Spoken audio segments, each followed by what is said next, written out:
On 1 January 19 French vanilla. अच्छा, dates को आप अपनी नोटबुक में साथ साथ लिखते जाएंगे क्योंकि इसकी वजह से ही आपको ये क्वेश्चन आसान लगेगा वरना मुश्किल लगेगा। On 1 January 19 French Vanilla Leasing Company Leasing Limited purchased a machine costing 200 million, having useful life of 8 years. Residual value of the machine at the end of its useful life is estimated 16 million. On 1st February, FVLL entered into a lease agreement for this machine with Cotton Candy for a non-cancellable period of 2.5 years with effect from 1st March 2019. मैं यहाँ पर रुकना चाहूँगा और आपसे ये पूछना चाहूँगा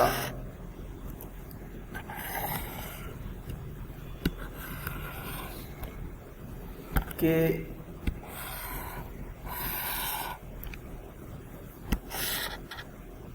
कौन लेसोर है कौन लेसी है?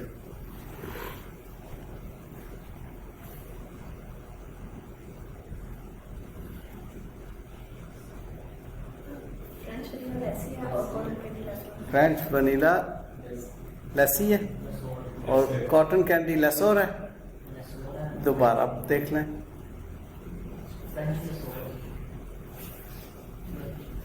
देखो ये नहीं तो वो तो होगा ना।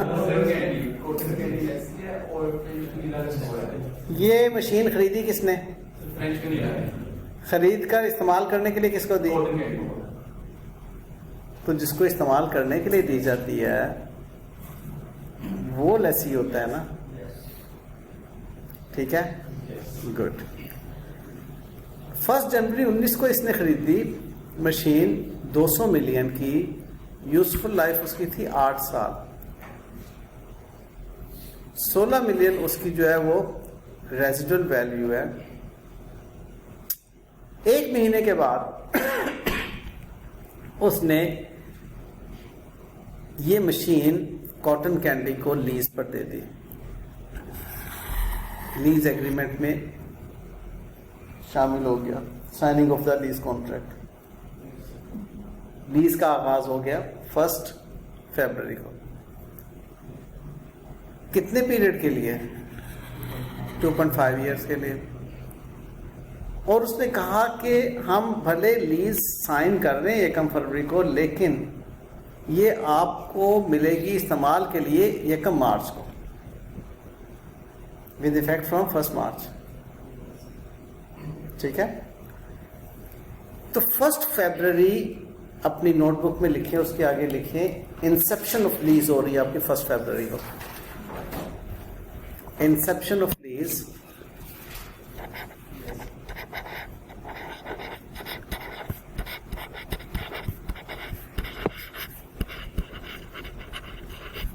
फर्स्ट फरवरी को, और 1 मार्च को कमेंसमेंट ऑफ लीज हो रही है।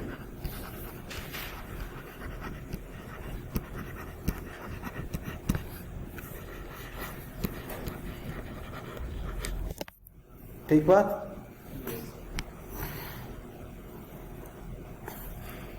कितने पीरियड के लिए आपने लीज पे लिया? 2.5 ईयर्स के लिए आपने लीज पर लिया मुझसे। मैं लेसोर हूं। Under the agreement, 8 installments of 12 million are to be paid quarterly in every year, commencing from 3rd quarter, that is 30th November 2019। लें जी, मैं बाकी तमाम हाइलाइट्स को रब करके आपसे कहूँगा कि मुझे इसका मैथमेटिक्स समझा दें। इसका मैथमेटिक्स समझा दें।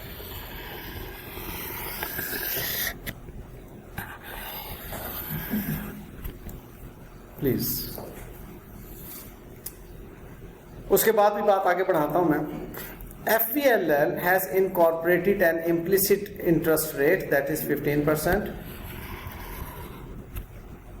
आपसे मैंने ये डिस्कस किया हुआ पहले ही कि जो इंटरेस्ट रेट इम्प्लिसिट इन लीज होता है वो लेसोर का इंटरेस्ट रेट होता है, और ये IRR ऑफ द लीज होता है, उसका इंटरनल रेट ऑफ रिटर्न होता है उसका, which is not known to CCL। Cotton Candy को पता ही नहीं है।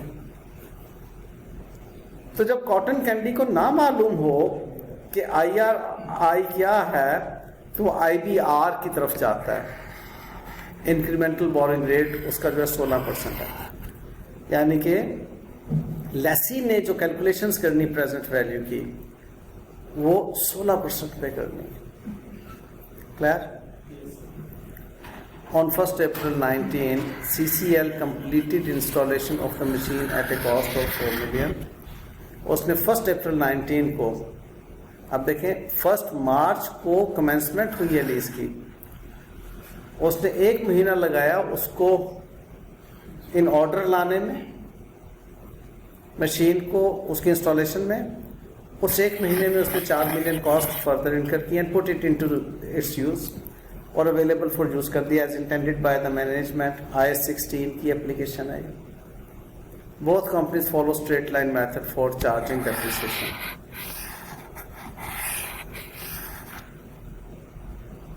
दोनों कंपनीज जो हैं स्ट्रेट लाइन मेथड के मुताबिक डेप्रिसिएशन करती हैं। अच्छा, अगेन मैं बात यही पर लेकर आऊंगा कि 8 installments of 12 million are to be paid quarterly in arrear commencing from end of 3rd quarter।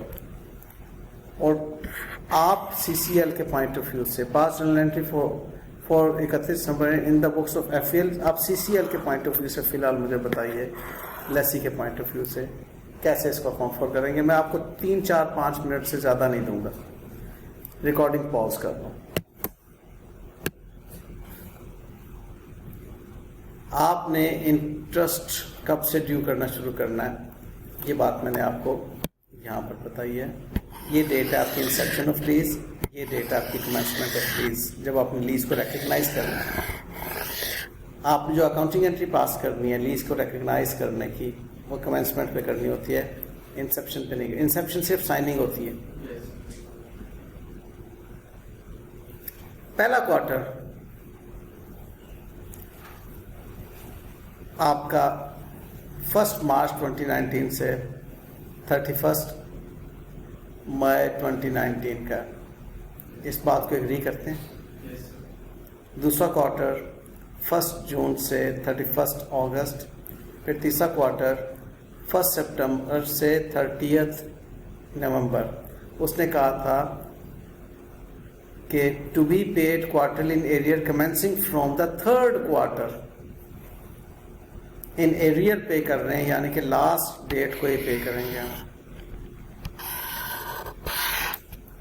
कितनी किस्तें देनी है? 8 इंस्टॉलमेंट्स ऑफ 12 मिलियन ईच। ठीक है, 8 instalments of 12 million each. 1, 2, 3, 4, 5, 6, 7, 8 instalments. कब से? N3 से। बड़ा टिपिकल क्वेश्चन है, प्रेजेंट वैल्यू की कैलकुलेशन लीज में किस तरीके से की जाती है उसका।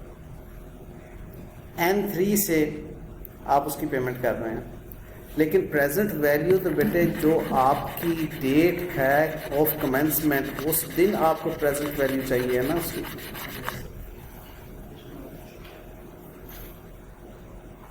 तो ये रेज़ टू पावर 3 के साथ इसका रेट लेंगे आप। ठीक है, ये रेज़ टू पावर 4 के साथ इसका rate, raise to power 5, 6, 7, 8, 9, 10 work out कीजिए। लेकिन एक और बड़ी अहम बात, आपने 16% जो है वो सालाना रेट है, उसको क्वार्टरली आपने करना है 4% पे। ये चीज़ आपने स्टैटिस्टिक्स में पढ़ी हुई है, मैथमेटिक्स में पढ़ी हुई। ठीक है, जब आप उसको क्वार्टर पे लेकर आएंगे तो 16 को अब आप 4% बनाएंगे और 1 साल को आप 4 क्वार्टर्स बनाएंगे। ओके, अब जी वर्किंग करके मुझे बताइए लेसी की अकाउंटिंग क्या है।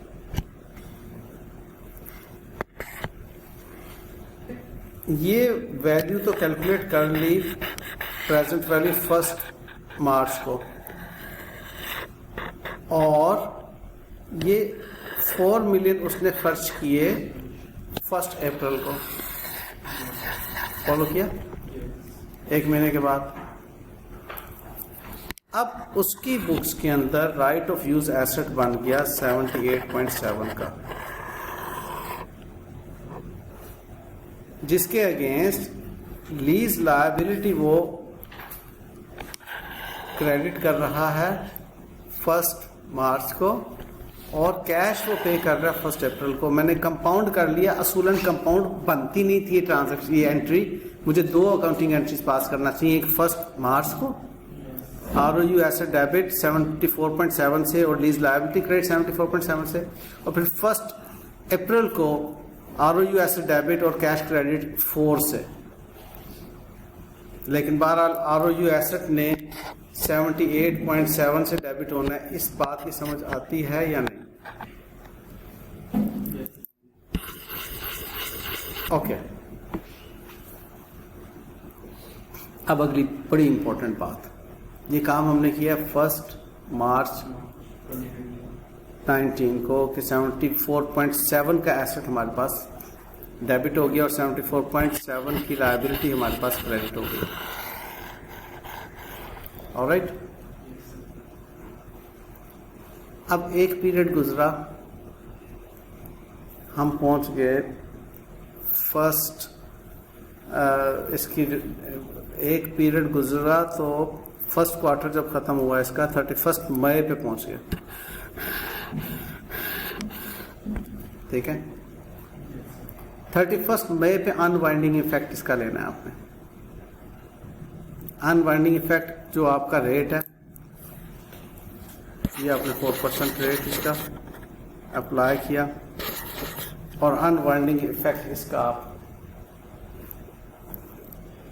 क्योंकि अब वो लायबिलिटी आपको बढ़ानी है हर क्वार्टर पे 4% के हिसाब से। ये क्वार्टर के एंड पर, फिर ये 31 अगस्त, फिर 30 नवंबर, ओके, और ऑनवर्ड्स आप फाइनेंशियल चार्जेस को डेबिट कर रहे हैं लीज लायबिलिटी के। लेकिन अब ये पेमेंट जो आप कर रहे हैं, ये 3rd क्वार्टर से आपकी पेमेंट शुरू हो रही है लीज लायबिलिटी डेबिट कैश कर। एग्री करते हैं इस बात को? ये 3rd क्वार्टर के एंड से आपकी पेमेंट शुरू हो गई।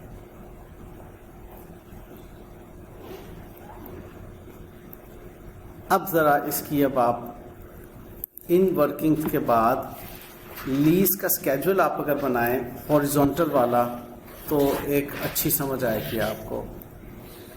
लीज स्केड्यूल हॉरिजॉन्टल बनाते हैं जी, में फालतू वर्किंग नहीं करनी आपने, बहरहाल 31 दिसंबर 2019 तक रुकना है। तो 31 दिसंबर 2019 तक का मतलब ये आपकी लास्ट अकाउंटिंग एंट्री होगी 1 महीने की। ऑलराइट,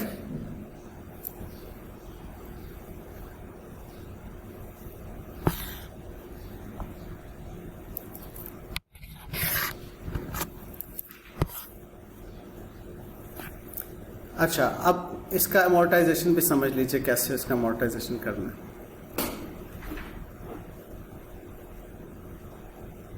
आपके पास जो एसेट 78.7 का आ रहा है, ये जब इंस्टॉलेशन हो रही है तब 1 अप्रैल 19 को अवेलेबल फॉर यूज आ रहा है।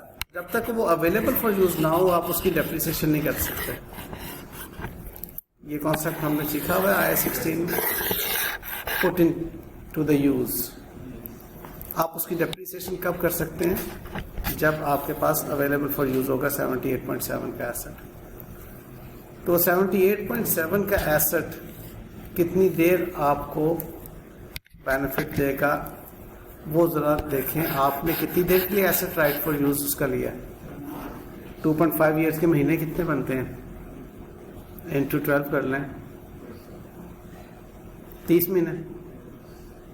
जरा क्विकली करें इस बात को, 30 मंथ्स बनते हैं। लेकिन आपने ये 1 फरवरी से कहा था 2.5 ईयर्स की लीज हुई है, सॉरी 1 मार्च से start commencing from with effect from 1 मार्च। आपने 1 मार्च से कहा था विद इफेक्ट फ्रॉम 1 मार्च ये लीज हुई है, जबकि अवेलेबल फॉर यूज कब हुआ है 1 अप्रैल को। तो इसका मतलब आपका एसेट 29 मंथ्स के लिए डेप्रिसिएट होगा, ना कि 30 मंथ्स के लिए। अब 1 अप्रैल से ऑनवर्ड 31 दिसंबर तक आपकी एसेट की जो डेप्रिसिएशन बनती है वो 9 मंथ्स की बनती है। ठीक है, ये आपने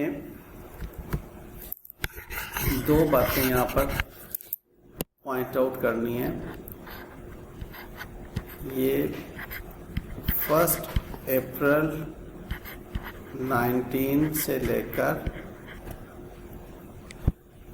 कब इसके कंप्लीट होते हैं जी, या इसको और आसान तरीके से आप कर लो 2.5 years equal to 30 months less 1 month of March। आपने मार्च में उसको नहीं किया ना 1 अप्रैल से, तो 29 months starting from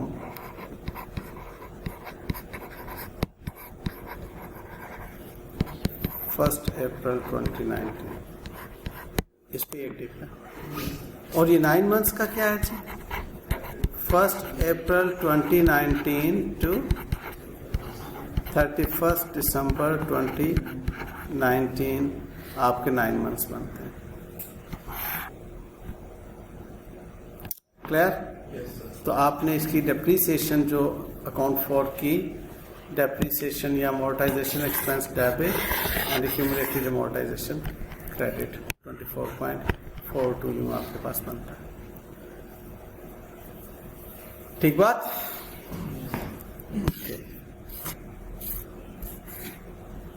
pass journal entries, आपने जो जर्नल एंट्रीज बनानी थी वो मैंने यहाँ पर आपके पास कर दी। राइट ऑफ यूज एसेट, उसके अनवाइंडिंग इम्पैक्ट्स और उसकी पेमेंट और उसकी अमोर्टाइजेशन। Any question?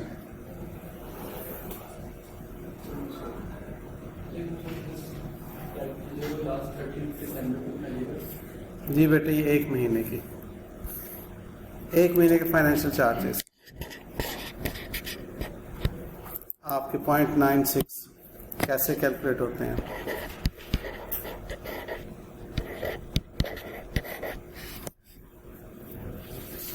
आपकी अभी तक अनवाइंड होकर बन गया 84। ये जरा देख लो, अभी तक आपका अनवाइंड देखो ना, जरा कैलकुलेटर हाथ में पकड़ लो, अदरवाइज मजा नहीं आएगा बात का। कैलकुलेटर हाथ में, और इस कैलकुलेशन को बहुत इंपॉर्टेंस देना। ये लायबिलिटी आपकी 74.7 की है, अनवाइंड हुई इस क्वार्टर 4% 1.04, 7.68 आपकी लायबिलिटी बन गई। 77.68 को अगले पीरियड में फिर अनवाइंड किया 1.04 से 80.79 बन गई। उसको फिर अगले पीरियड में 1.04 से अनवाइंड किया 84 बन गई। अब 84 लायबिलिटी आपकी बन चुकी है, जिसमें से आपने 12 कैश पे कर दिया। जब 84 में से 12 कैश पे किया तो आपकी लायबिलिटी तो फिर 72 की है ना। अब उसको आपने 4% से बढ़ाना है, लेकिन 1 महीने के लिए सिर्फ उसका 4% 1 महीने का जो है वो ये मतलब 1/3। ये 0.96 से आपने financial charges debit liability credit. Followed? Yes.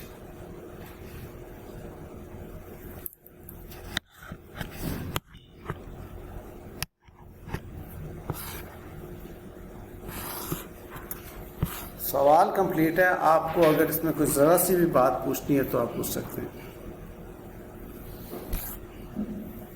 मैंने इसको एक फ्लो चार्ट की शक्ल में आपके सामने रखा है कि कैसे इंफॉर्मेशन फ्लो कर रही है।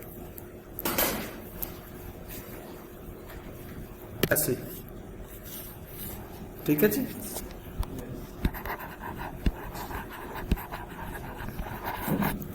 Books of CCL। अब मैं थोड़ी सी बातचीत लेसोर की भी कर लूँ आप लोगों को, ताकि कुछ लेसोर की बात भी समझ में आ जाए।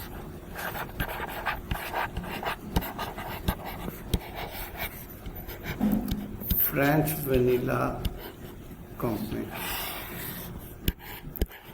लेसोर। ऑलराइट, उसने खरीदा कब जी एसेट? 1 जनवरी 19 को। 1 जनवरी 19 को मशीन एसेट डेबिट और कैश क्रेडिट कितने में खरीदा जी? 200 मिलियन का, और रेजिडुअल वैल्यू 16 मिलियन है और यूजफुल लाइफ 8 ईयर्स है। Rupees in million.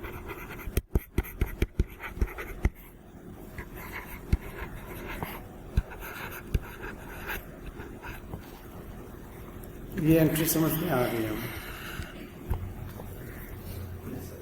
अब ये एसेट उसने लीज पर दिया। आप मुझे बताइए, लेसोर के पॉइंट ऑफ व्यू से इस एसेट को हम क्या लेंगे कि क्या ये एसेट उसने, मैं जरा सादा जुबान बोल रहा हूं, लॉन्ग टर्म लीज पे दिया या शॉर्ट टर्म लीज पर दिया? 8 साल जिंदगी है उस एसेट की, 2.5 ईयर्स पे उसने लीज पे दिया। क्या वो एसेट 2.5 ईयर्स के बाद उसके पास वापस आएगा और वो फिर अगले पीरियड के लिए किसी और को लीज पे दे सकेगा? यस। तो बेटे यहां पर मैं आपको तारुफ करवाऊंगा फॉर लेसोर ओनली, एक इंफॉर्मेशन का, ये बात फॉर लेसोर ओनली है। लीज 2 तरह की होती है for lessor only, it's not for the lessee. Lease 2 तरह की है, एक ऑपरेटिंग लीज और दूसरी फाइनेंस लीज।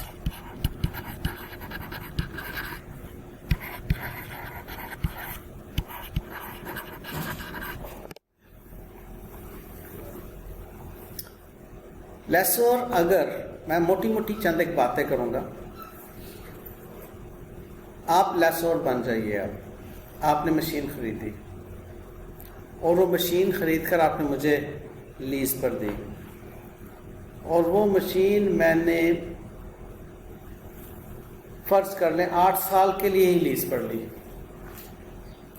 जो इसका मैक्सिमम यूजफुल लाइफ थी। मैं तो आसान बात पहले करना चाह रहा हूँ। 8 साल मैंने इसकी किस्तें दे दी आपको। अब मैं वो मशीन आपको वापस दूं या ना दूं, वो इस काबिल ही नहीं है कि आप किसी और को किराए पे दे सकें या किसी कुछ और इकोनॉमिक बेनिफिट उससे ले सकें। वो अपनी लाइफ भी पूरी कर चुकी हुई है और मैं उसकी किस्तें भी आपको दे चुका हूं। ये है फाइनेंस लीज, ठीक है। दूसरी ऑपरेटिंग लीज ये है कि आपने मुझे वो महीने के किराए पर दी। मुझे 1 महीने के लिए मशीन चाहिए, मैंने महीना आपको लीज पे कर दिया, आपको मशीन वापस कर दी, अगले महीने किसी और को आपने किराए पे दे दी। इसकी एग्जांपल है क्रेन, इसकी एग्जांपल है कंक्रीट मिक्सचर, इसकी एग्जांपल है गाड़ी। आप गाड़ी किराए पर देते हैं 1 महीने के लिए, वो साहब जो हैं वो 1 महीना इस्तेमाल करके गाड़ी आपको वापस कर देते हैं। इवन इसकी एग्जांपल है रेंट पर, जो आप घर लीज करते हैं, रेंट पर देते हैं जो आप घर 1 साल के लिए, 6 महीने के लिए आपने फ्लैट किराए पर दे दिया। तो ये जो है ऑपरेटिंग लीज होती हैं। इसलिए मैंने इसको सादा जुबान में अपने अल्फाज में दे रहा हूँ, मैं इसको शॉर्ट टर्म लीज कह रहा हूँ,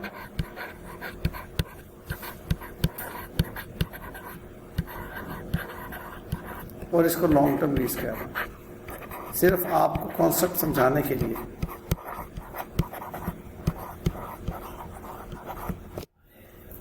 ठीक बात, long term and short term lease. अब आप मुझे बताइए, यहां पर फ्रेंच वनीला जो CCL को लीज कर रही है मशीन, वो आपको क्या लग रहा है, शॉर्ट टर्म लीज है, लॉन्ग टर्म लीज है, ऑपरेटिंग लीज है, फाइनेंस लीज है? Operating lease. ऑलराइट, और जब ऑपरेटिंग लीज होगी तो आप अकाउंटिंग एंट्री करेंगे। लेसोर की बात कर रहा हूँ, एक बात याद रखिएगा, लेसी के पॉइंट ऑफ व्यू से सिंगल लीज अकाउंटिंग मॉडल है IFRS 16 में, single lease accounting model from lessee point of view. Whereas from lessor point of view, lessor चाहे तो उसको ऑपरेटिंग लीज की, अगर वो क्राइटेरिया मीट करते तो ऑपरेटिंग लीज पे कन्वर्ट करे, और अगर वो फाइनेंस लीज का क्राइटेरिया मीट करता लीज एग्रीमेंट तो फाइनेंस लीज पर उसको अकाउंट फॉर करेगा। तो उसने ये लीज 1 मार्च से शुरू की उसके साथ, और हर क्वार्टर के एंड पर उसको कितने पैसे मिलेंगे? हर क्वार्टर के एंड पर 12 मिलियन मिल रहे थे। बस वो 12 मिलियन उसका मुस्तकिल उसको उस तरह पे मिल रहा है, लिहाजा वो स्टार्टिंग फ्रॉम 30 नवंबर 2019 की एंट्री करेगा। स्टार्टिंग फ्रॉम 30 नवंबर 19 उसको कैश रिसीव हो रहा है, और लीज इनकम उसकी जो है वो लीज रेंटल इनकम उसकी क्रेडिट हो रही है।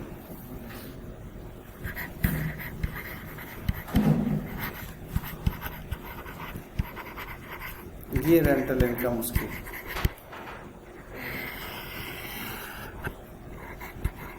इसमें कोई आपको इंटरेस्ट की कैलकुलेशन की जरूरत नहीं है।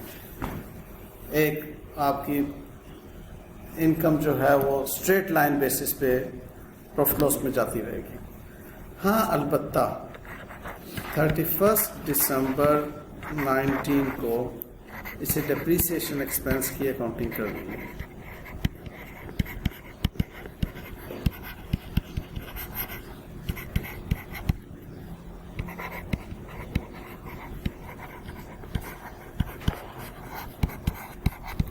जी बच्चों जी बताइए, ये किस अमाउंट से करेगा एंट्री? 200 का एसेट रेसिडुअल वैल्यू का मतलब 184 डेप्रिसिएबल अमाउंट। यूजफुल लाइफ कितनी है? 8 years।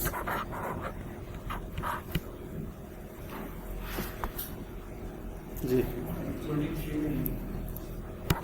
23 मिलियन, ये 1 साल की डेप्रिसिएशन है।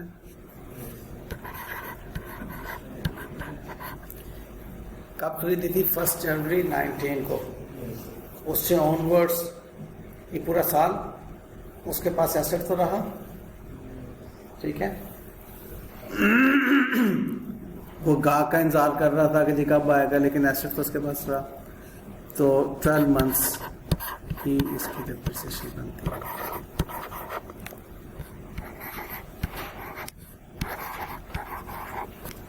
तो आया 16 इस पे अप्लाई होता,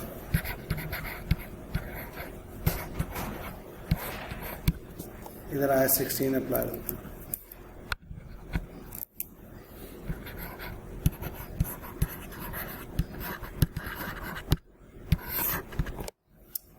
जी जनाब, कोई पूछने की बात?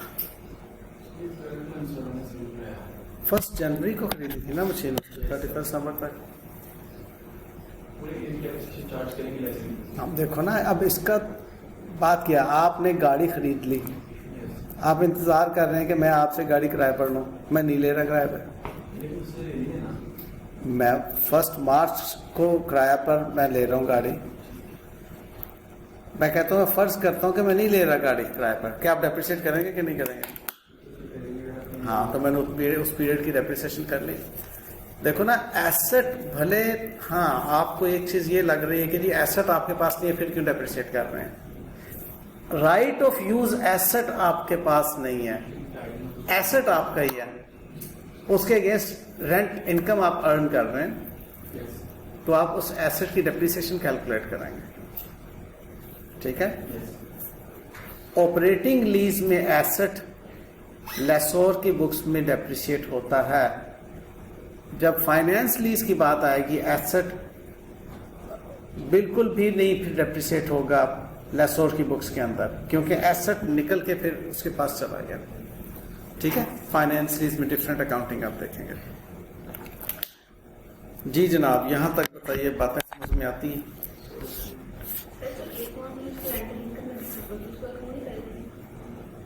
हाँ, अब आखिरी एक महीना 30th का उसकी एक्रूवल आएगी, 31st, बिल्कुल सही है, 31 दिसंबर 19, उसकी एक महीने की इनकम एक्रूव होगी आपके पास। Accrued rent income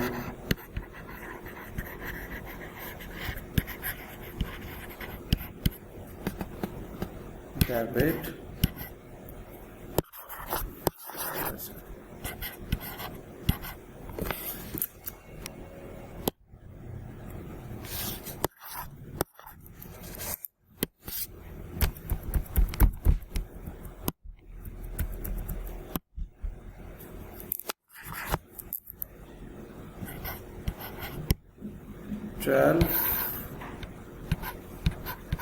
into 1/3 equals to 4, और रेंट इनकम